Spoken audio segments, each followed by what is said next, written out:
میرے ماں باپ کا خیال رکھنا تم پر فرض ہے، تمہارے ماں باپ کا خیال رکھنا مجھ پر فرض ہے۔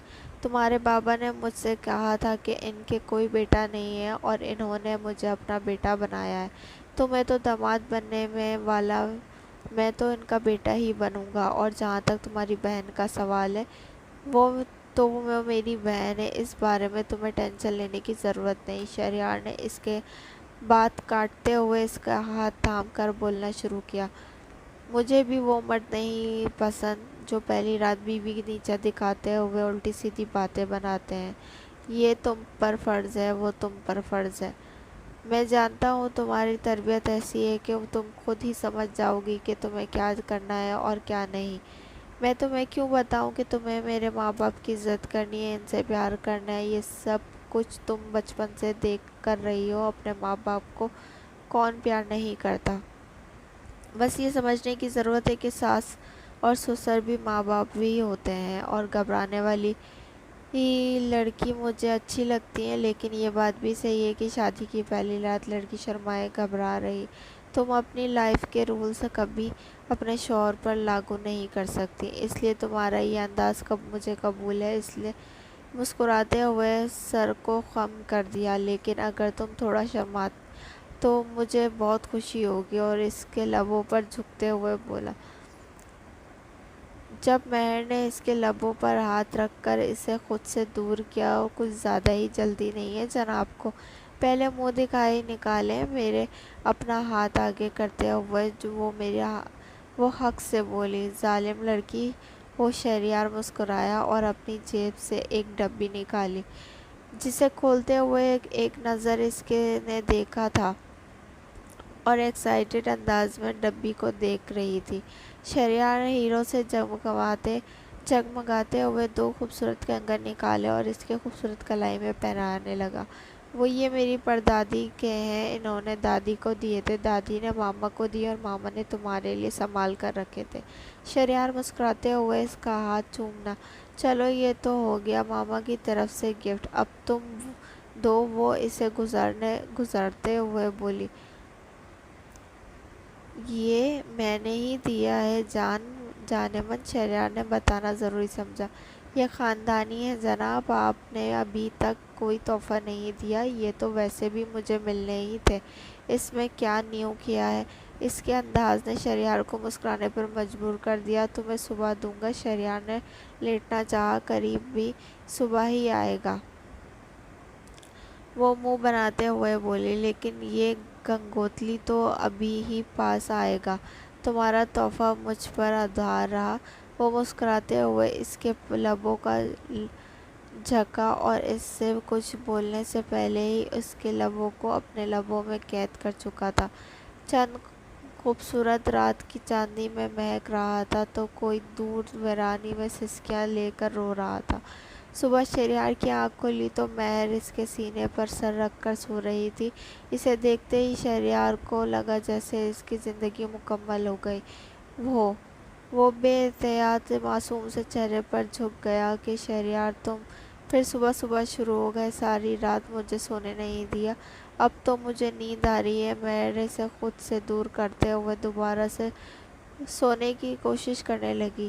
نہیں میڈم، آپ سو نہیں سکتی ہیں، اگر آپ کو یاد ہو تو ہمیں آپ کے گھر جانا ہے تاکہ آپ کے والدین سے ملاقات کر کے آج شام ہی ہمیں نکلنا ہے۔ شہریار نے اسے اٹھاتے ہوئے کہا۔ ہاں وہ تو ولیمہ ماما بابا آئیں گے نا، تو ہم ان سے مل لیں گے۔ مہر کے بات پر حیران ہوتے ہوئے اسے دیکھ کر بولی۔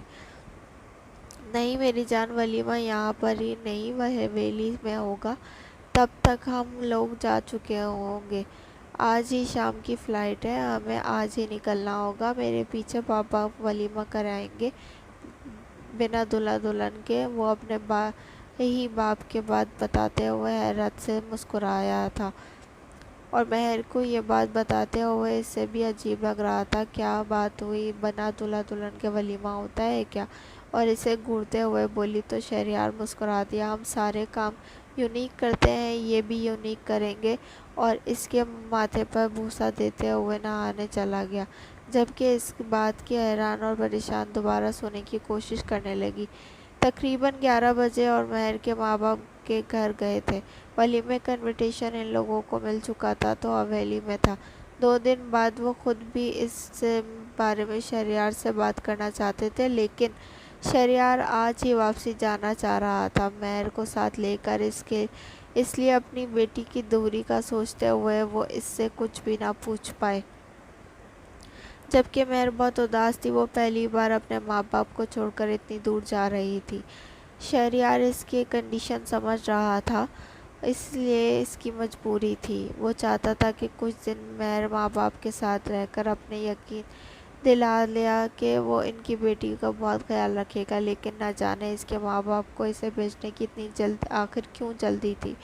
اس کی ہر بات بس اسی سوال پر آ کے رک جاتی۔ شہریار اور مہر کے ساتھ زیان بھی آیا تھا تو کب سے وہ صرف اور صرف منال کو دیکھنا چاہتا تھا، اور منال آخر میں مہر سے ملنے، اور اس سے پہلے تو مہر اور منال دونوں ہی کمرے میں نہ جانے کیا باتیں کر رہی تھیں۔ منال، میں تم سے کچھ کہنا چاہتا ہوں، کیا تم 1 منٹ کے لیے یہاں آؤ گی؟ اور اسے دیکھتے ہوئے بولا۔ ویسے تو یہاں آتے ہوئے شہریار نے مہر کے سامنے اسے چھیڑتے ہوئے مہر کا بتایا تھا کہ وہ منال کو پسند کرتا ہے، لیکن اسے یقین تھا کہ مہر نے یہ بات راز ہی رکھے گی۔ جب اس کی پکار پر منال کے چہرے پر سرخی کھلنے لگی، جی کہیں اس کے قریب آ کر پوچھنے لگی، منال، بات گھما پھرا کر کرنے کی عادت نہیں ہوں، سیدھی سی بات ہے کہ تم مجھے پسند ہو اور میں تمہیں اپنے گھر ماں باپ کو لے کر آنا چاہتا ہوں۔ اگر تم راضی ہو تو میں چاہتا ہوں کہ اگلی بار جب ہم تینوں یہاں آئیں تو ہم چاروں لوگ واپسی جائیں۔ وہ مسکراتے ہوئے مہر اور شہریار کی طرف اشارہ کر رہا تھا جب منال مسکرائی۔ اس بارے میں آپ ہمارے والدین ہی میں ہی بات کر لیجیے گا، یعنی کہ مہر اس بات کو بتا چکی تھی۔ منال آہستہ سے گردن جھکائے چہرے کی سرخی چھپاتے ہوئے اسے خدا حافظ کہتی وہاں سے نکل گئی، جبکہ زیان دل چاہ کر بھی اپنی پیاری سی بھابھی پلس بہن کو دنیا کی ہر خوشی دے ڈالنے کی، جس نے اس کا کام اتنا آسان کر دیا تھا۔ 6 مہینے گزر چکے تھے وہ علاقہ چھوڑ کے۔ اس کے بعد سکندر وہاں کبھی نہ گیا اور نہ ہی جانے کا ارادہ رکھتا تھا۔ ایک عجیب سی بے سکونی اس کی زندگی میں پھیل چکی تھی۔ اپنی بیوی سے وہ بات کرتا نہیں تھا، جبکہ ماں باپ اس کی خالی بے رنگ زندگی دیکھ کر دن بعد دن پریشان ہوتے جا رہے تھے، اور پھر اپنے ماں باپ کی تکلیف دیکھ سکتا تھا، سمجھ سکتا تھا، لیکن وہ چاہ کر بھی کچھ نہیں کر سکتا تھا۔ وہ ان کی پسند کی لڑکی کے ساتھ زندگی نہیں گزار سکتا تھا، جبکہ وہ خود ہی کسی کی زندگی برباد کر چکا تھا۔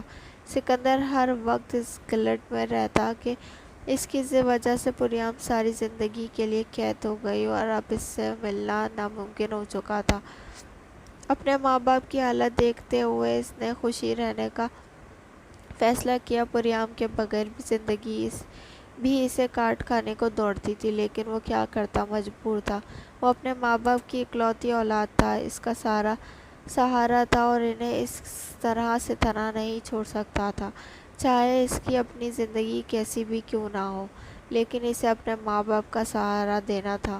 وہ معصوم سی لڑکی، اس سے جب بھی دیکھتا اس پر بے اختیار طرز آتا تو ایک انجان رشتے سے اس کے ساتھ بندھی ہوئی تھی، جیسے نبھانے کی ہر ممکن کوشش کر رہی تھی۔ سکندر نے فیصلہ کر لیا تھا کہ پریام چاہے اس کی زندگی میں جائے یا نہ جائے، لیکن وہ اس لڑکی کو ایک مقام ضرور دیکھا جو کہ کچھ بھی ہو، اس لڑکی کی کوئی غلطی نہیں ہے۔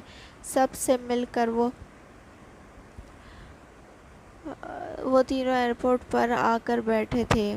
یہاں سے آتے ہوئے اس کے ماں باپ حویلی کے لیے نکل چکے تھے۔ اب تو ایئرپورٹ پر بیٹھے ان کو تقریباً 2 گھنٹے گزر چکے تھے۔ ان کی فلائٹ کا وقت بھی ہو چکا تھا، لیکن ابھی تک ان کا اناؤنسمنٹ نہ ہوئی، اور جب ایک ورکر ان کے ساتھ پاس آئی اور سر، آئی ایم سوری، پاکستان سے کینیڈا جانے والی فلائٹ کینسل ہو چکی ہے، آپ سے نیو بریکنگ آج سے 1 ہفتے بعد ہوگی، ہم ایکسٹریملی سوری، آپ چاہیں تو ہم آپ کو رہائش کا انتظام کروا کے دیں گے، لڑکی نے معذرت خواہ انداز میں کہا۔ اس سے کہا تو مہر خوشی ہو گئی۔ کیا سچی فلائٹ کینسل ہو گئی ہے؟ کتنا اچھا ہوا، شکر ہے، ایک ہفتے اب میں اپنے ماں باپ کے پاس رہوں گی۔ شہریار، مجھے آپ کی حویلی دیکھنے کا بہت شوق ہے۔ وہ اکیلے میں اسے تم جب کسی کے سامنے کہہ کر بلاتی تھی۔ شہریار نے یہ بات نوٹ کی تھی کہ لیکن اسے ٹوکا نہیں تھا، اس کا تم کہنا اسے اچھا لگتا تھا۔ فلائٹ کینسل ہونے کی خوشی سے اسے بہت ہو رہی تھی اور اب بھی اپنے ماں باپ کے ساتھ ایک ہفتہ گزار سکتا تھا، لیکن اسے نہ جانے کیوں لگ رہا تھا کہ اس کے ماں باپ کو یہ بات خوشی نہیں ہوگی۔ وہ لوگ حویلی پہنچ گئے ہیں اور عابد نے سب سے پہلے ایک دوست کو پیر صاحب کا انتظام کرنے کا کہا تھا۔ وہ پیر صاحب ان کے گھر بیٹھنے کا اس کا انتظار کر رہے تھے اور یہ بات پتہ چلتے کہ وہ جلد گھر نکلنے کے چکے تھے۔ راحیل صاحب، آپ کے گھر میں کوئی سیاح یا کوئی چڑیل نہیں بلکہ ایک پری کا قبضہ ہے۔ وہ پری ذات کسی ناجائز رشتے سے نہیں بلکہ ایک جائز تعلق سے یہ رہ رہی ہے۔ اس پر کمرے سے باہر نکلنے کی پابندی لگی ہوئی ہے اور کمرے میں تالے لگے ہوئے ہیں۔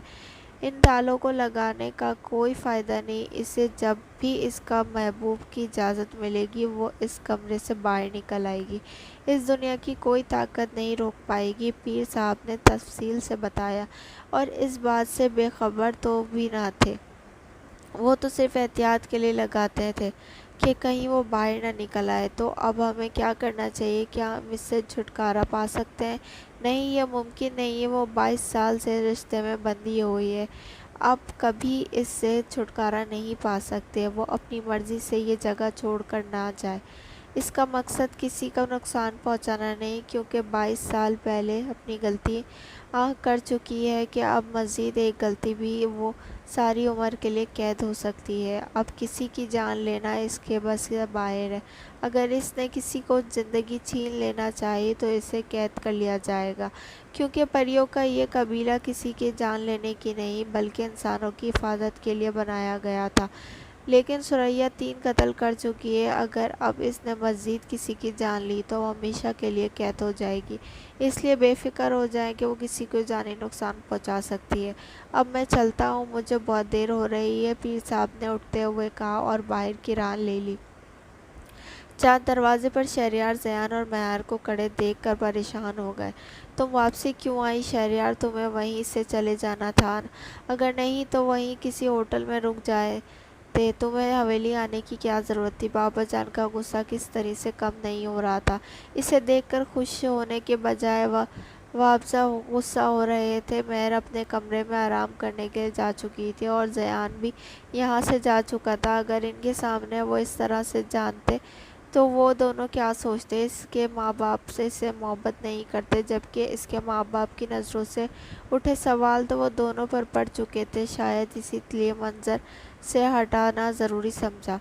بس کر دیجئے بابا، بہت ہو گیا۔ اب کیا ہو گیا ہے آپ کو؟ میں آپ کا بیٹا ہوں، کوئی غیر نہیں، یہ میرا بھی گھر ہے۔ کیا گھر کو چھوڑ کر کہاں جاؤں گا میں؟ ایم سوری، غلطی ہو گئی مجھ سے۔ وہاں کسی ہوٹل میں رہنے کے بجائے میں اپنے ماں باپ کے پاس آ گیا، آپ لوگوں کو دیکھ کر سکوں اور لوگوں کے ساتھ گزار نہ سکوں، لیکن شاید بہت بڑی غلطی کر دی میں نے۔ رات ہو چکی ہے، صبح ہوتے ہی میں یہاں سے نکل جاؤں گا، شہریار بدتمیزی اور غصے سے کہتا ہوا اپنے کمرے کی طرف چلا گیا، جبکہ بابا کو سمجھ نہیں آ رہا تھا کہ وہ کیسے سمجھائیں کہ اس کا یہاں رہنا خطرے سے خالی نہیں، جبکہ تو وہ بھی نہیں جانتے تھے کہ اس کے ماں باپ اس سے بہت ہرٹ کیا ہے۔ شہریار کمرے میں آیا تو وہ بہت پریشان تھا، میں کی پریشانی نوٹ کر رہی تھی، لیکن اس نے کچھ پوچھا نہیں، شاید اس کے ماں باپ اسے دیکھ کر خوش نہیں ہو رہے تھے۔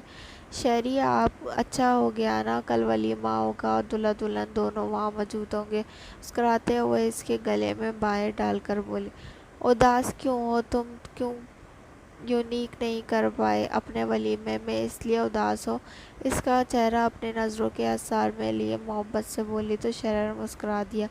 ہاں یار، کتنا ایکسائٹڈ تھا میں، اسے کچھ یونیک کروں گا اور یہاں دیکھو کیا ہو گیا۔ مجھے افسوس ہے، شہریار کے انداز پر مہر گردن ہلا کر کہا۔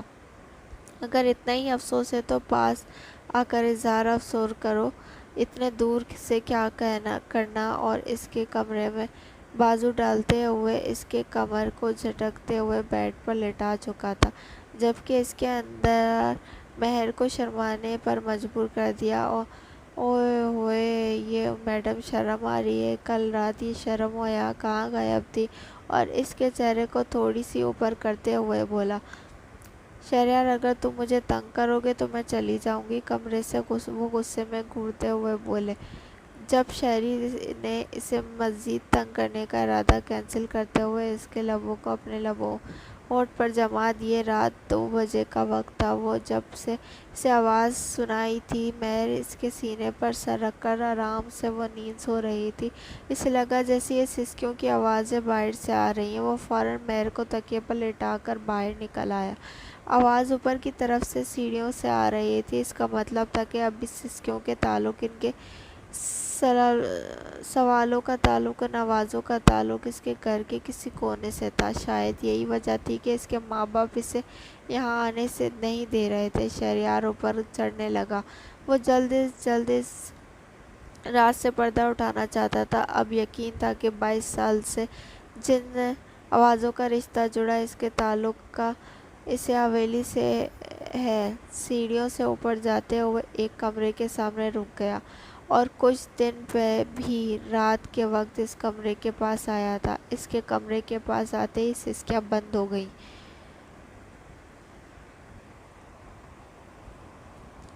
آج کے لیے بس اتنا ہی، پھر اگلی ایپیسوڈ میں ملیں گے۔ اللہ حافظ۔